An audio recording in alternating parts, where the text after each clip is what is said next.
Joining me now on how to delete your info for good is Robert Siciliano, CEO of IDTheftSecurity.com. Robert, welcome. I thought that if I put things in the delete bin and then deleted the delete bin, I was okay, but you say no. You really didn't think that, did you? I sort of did, actually. No. I thought that, no? No. So the delete bin is just another folder where you put your stuff temporarily until it's actually gone. And even deleting it from there doesn't always delete it because it might go into a different partition. So information on a hard drive can be recovered in a number of different ways if you don't properly remove it. Okay, well, tell us your story, because you actually went out and bought some devices on the web and retrieved a lot of info. How'd you do that? So with McAfee, we bought 30 devices: laptops, desktops, netbooks, notebooks, iPads, iPhones, Blackberries, Androids, all with the intent of getting them off of Craigslist and eBay and seeing what information we could find. And on half of those devices, we found enough information to steal identities and in some situations get people in trouble because some of the information was illegal. Wow. So how'd you do that? Yeah. Could any common crook do that? Well, yeah, the software to find the data, the forensic software, was just readily available stuff that you find online. Much of it was free. Some of the people did nothing. They just stuck, their data into the delete folder, into the recycle bin, and it was right there. So it was complete, right in front of your face. Some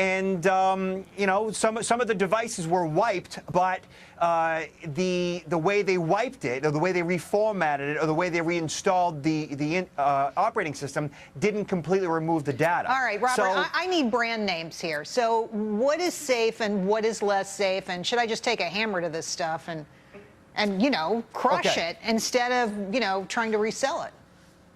Okay, so your iPhone, your iPad, great, no problem. When you factory reset those devices, we found nothing. Same thing with BlackBerry. BlackBerry is built so that when you wipe the device, everything's gone. Whereas the Android, it was all there.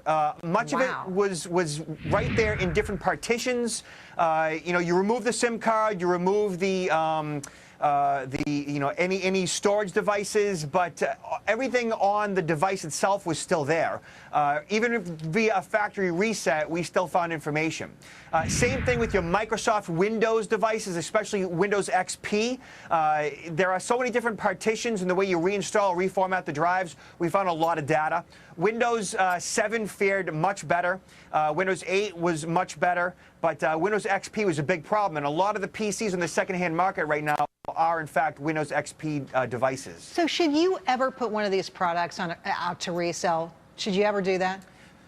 So let's just say you're going to sell a desktop or a laptop or any mobile phone for $50 or $100. You could potentially be selling your identity for $50 to $100. So I wouldn't. What I would do with most mobile phones, with the exception of an iPhone or a BlackBerry, is I'd destroy them. I would destroy an Android, especially an older one. I mean, I would literally destroy it, like with a hammer, to put safety glasses on and beat that thing to death. Drop it in a bucket of salt water for a year. Stick it under your porch. Yeah. And that's the same thing with the Windows hard drive. From a laptop or a desktop, I would take it out into the shed, beat it up, drill a bunch of holes in it, and put it in the tool vise and kill it. If you've got a laptop, let's face it, the whole thing doesn't have private information in it. Is there some piece that you pull out that absolutely has to be ruined? Well, yeah, that's the hard drive. Okay. And it's easy. It's a couple screws. You just pop it out. Same thing with the desktop. And then you can recycle the rest of the box, or you can sell the rest of the box. And at this point, any laptop that you're going to upgrade to, or sell or recycle, they're not worth much. They're wooden nickels. And to recycle the hardware, with the exception of the hard drive, is a smart thing to do. I feel forewarned and now forearmed, and I appreciate your coming on, Robert. I've got a hammer, and I've got a few things that are going to not see the light of day ever again. Great way to take out your anger and frustrations, too. Robert, thanks. Agreed. Thank you. Wow. Didn't know that.